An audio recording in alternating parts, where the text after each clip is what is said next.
Recently, I was speaking with a group of parents and teachers, and we were talking about teaching writing. And several in the group are really struggling with getting going. So I decided to talk about and share with them the idea of using writing examples to get going. And several members of the group had a problem with this. They didn't want to use models or examples because they felt like it was leading their kids or giving them the answer, or worse yet, it was even cheating. I talked with them then about, and I asked them, well, how did you start teaching math with your child? For instance, addition. And a member of the group talked about how, well, they started with 2 plus 2, and then they moved up to maybe 5 plus 8 equals 13, and then they went up 10 plus 10.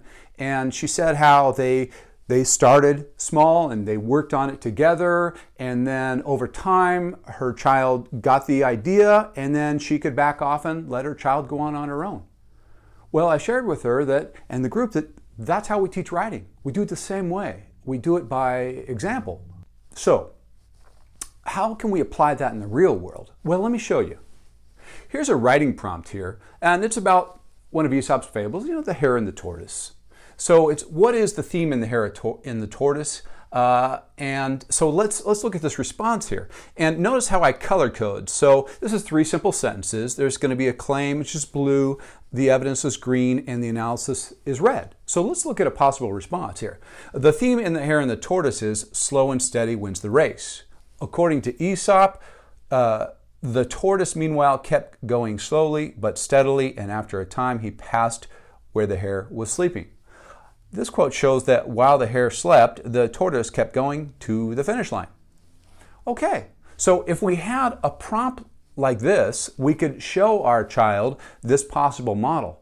And then what we could do is we could find maybe another one of Aesop's fables, and we could apply the same prompt to it. And now they've got a model. Our kids know where they're headed. And after they've done this a couple times, now we can back off and we can let them then do it on their own. Or first work on it together and then let them do it on their own. Just like when we taught them addition. Okay? So, what does that do? Well, it makes it understandable and easy for our kids. And that's what we want. Happy writing.